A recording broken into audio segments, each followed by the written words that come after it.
donc pour répondre na ba mituna ba inquiétude ou bande quoi tu couper ça peut poigner nous so bande quoi c'est la pourquoi alors na éviter bon dès que vous s'arranger kuna to pesa no mama ou bien to kena kara et pas na yo moko malu bombo kabi. Bon, merci de comme pele de opesi antenne awa ya liboso na ko yebso eloko moko. Un modérateur azakana parti prite corriger de nazawana pona kota na émission na yote mais soko mi benyi modérateur zala na neutralité s'il vous plaît. À défaut, nazali libre ya kokata. Donc si tu t'appelles un modérateur, yoka na côté gauche, yoka na côté droite. Un juge par la loi agit en fonction ya attitude ya mutaye na tribunal te mais akendaka en fonction ya mibe kondenge zali. Oh ba mama oyo kutaza na mobali te aza pauvre mais azana ni un riche, tu ne peux pas défendre cette bêtise. Elle a volé, elle sera arrêtée. Donc, attention. Ce qui est au niveau intellectuel, ce qui est au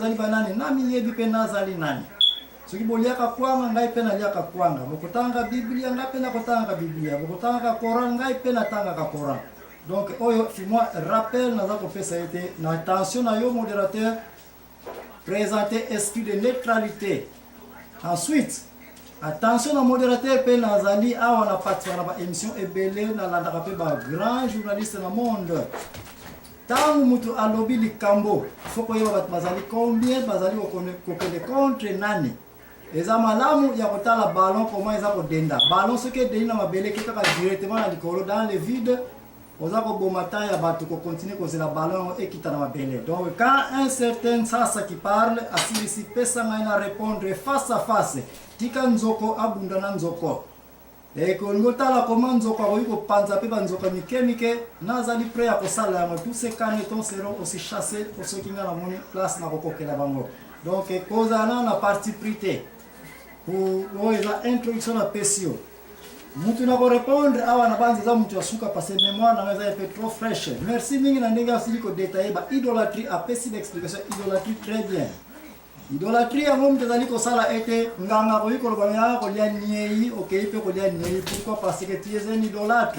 Un idolâtre c'est une personne qui croit à n'importe quoi même sans preuve.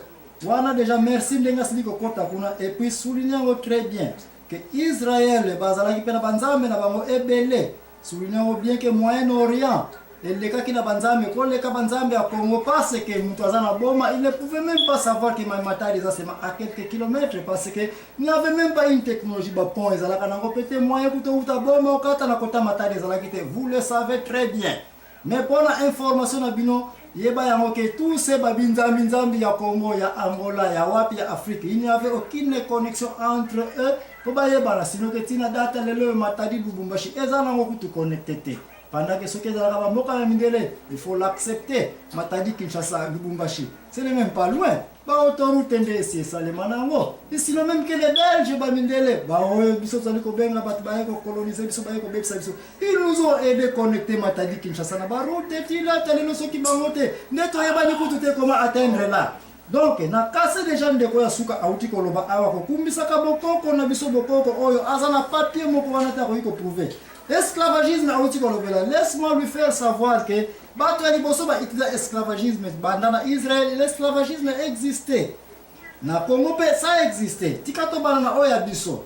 Mundela boyiko ya jamais na ndako mutu ko ya ko benda mwana na mobali un fiston que tie mais beaucoup soki ozali zobate.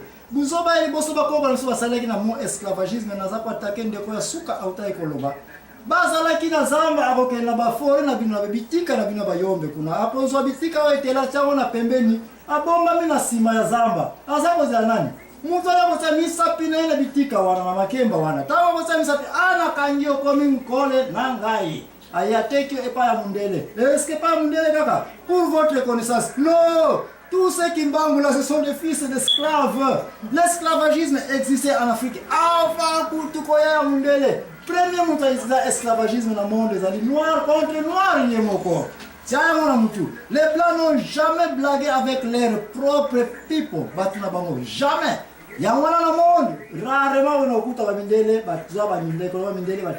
ce sont seulement les noirs qui ont fait ça. Pas parce que le colonisme est là quand. Tant que Marco Polo, Oyo, Stanley Ville, c'est comme ça que l'esclavagisme est comme l'esclavagisme entre Luba et Congo. Ça existe, Botika, Koko, Sabatu, Yaba, ignorant, village. Nous sommes tous les intellectuels, on a besoin de références, je vais vous le faire très bien. Donc, on a Souka, on a rejeté déjà Kanaye. Pour la oya za considérer qu'on insiste était là qui s'habille sur place ni Jésus-Christ à le bêta zali mwana nzambe. Ça va? On rejeter comme un fils de Dieu. Ça va? On remplacer on a comme un serviteur. Ça va? Mais tu as posé une question. Est-ce que nano yoka biso basali nzambe? Biso bala ya Jésus-Christ. Donc bakanini, salela ngai lokola moumbu na yo. Prends-moi comme ton serviteur. Pourquoi? Parce que il y a un certain bénéfice même pour un serviteur. Il y a Kabila. Kabila c'est un président. Tu ne peux pas dire qu'un serviteur de Kabila est Azamabe. Non. Pour bien m'appeler que pas c'est un serviteur de Kabila que c'est qu'on s'est caillé. Juste moi te dire que yo un serviteur de Kabila, on a pouvoir à mon côté. Un serviteur de Kabila peut te faire tuer. Alors yo 4 kingo. Biso tozali ba serviteur ya nani? Ya Nzambe. Ba serviteur ya nani? Ya Jésus-Christ. Tikana bema mananga un serviteur me prouve que azali nani? Roi des rois. Un fils d'un roi, un serviteur d'un roi. C'est un roi aussi parce qu'il a une certaine plénipotentialité. Tikana yebi sa le sous-souhaité. Nzambe tanga beni Jésus que fils de. Tout est en place si on dit que serviteur. J'accepte ce mot-là serviteur. Aussi longtemps que Jésus-Christ a été serviteur en Zambie et que le même Jésus-Christ, la Bible confirme que tout est ma plénipotentialité, je te donne ça. Clé alors la napesi à mot. Ce serviteur-là, serviteur à Kabila, il peut me favoriser aussi un certain rendez-vous pour la salle Nakoti. Bon, ça m'a montré que Bitsia Bishop chrétien à Bokoti na Lola.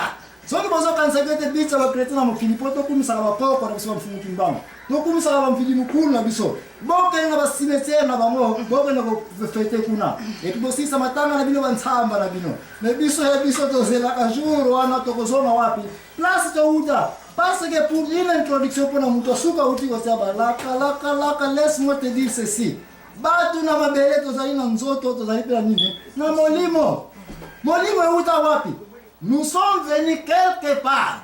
Bon, il y a un verset biblique, je sais que tu reçois tant mingi, mais laisse-moi te dire que guerre les gars dans l'ola, battu tout, midi mon dans la lola. Il fallait ça rejeter dans ma belle va tester zali awa nana wako sobe pas tata. Tu dois être propre. Et comment tu seras propre tant mon kilo que tu as déjà souillé?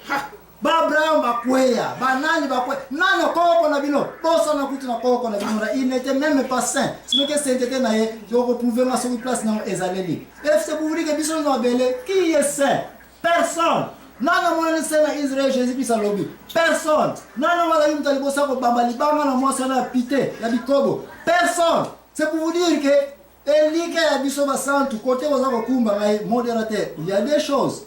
Ou bien aux zones ici émission on a track nango na barai nango de côté ya bokoko oya bino bankusu oya bino batoza ko na bakoko na bino ba village bo positionner biso qu'est-ce que vous dites na bakoko na biso ba village puissance ni bazana nango biloko ni basala et quel niveau ba komisaka bango na bango bakoko afa mundela ya bo pesa biso 3 4 ou même des biloko ba bakoko na biso basala oya bino bazaka ko mona ete tala kutu bakoko na biso ba valeur ba moral ya moyo.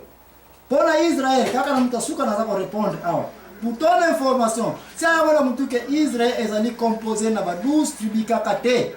Tamba utaki na Égypte, Tamba bimaki, ils sont sortis avec des Égyptiens aussi.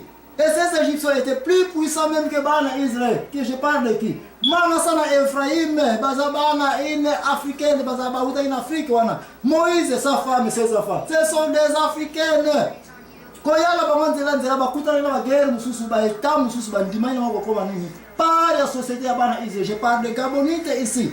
Au continent ba kuma ila Jéricho ba pile mokila Jéricho. Il y avait une femme là, une prostituée azali mwana Jéricho. Même pas bien permis bana Israël. Mais le qu'on a dit ça Josué, na tango ba kina ça espionnage wana. Cette famille était intégrée dans le clan d'Israël. C'est pour vous dire que botika ba blague oya ko kosaka batu na mokili te bana Israël bango ba mindele bango bona les enfants d'Israël étaient mélangés de gauche à droite na yebite soko lingina ko répondre papa o mususu abimisa Yesu makele concernant histoire na philosophie oya côté ici. C'est pour vous dire que nana répondre sur la bande papa ekumani wechi Papa et Koumani Wechi, Tikana Epsa, il y a des choses. Ou bien tu veux parler de la philosophie.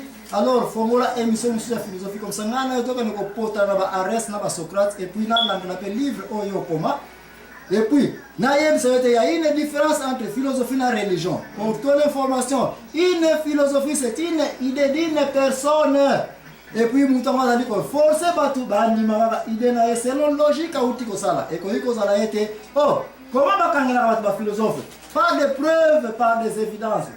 Pour nous, et où dans pour nous. L'ignore peut dans l'ignore. Oh, pour nous, et où dans l'ignore. Nous, l'ignore, ils appellent pour nous. Et puis, caler au place. Si tu veux venir avec la philosophie ici, laisse-moi te dire que Saint-Paul, c'est le plus grand intellectuel de la mission sur la chrétienne époque. Saint-Luc, c'est le plus grand intellectuel de l'époque. Ce sont des gens qui ont aussi challengé la parole de Dieu. Et pour votre information, c'est une raison pour le Silas.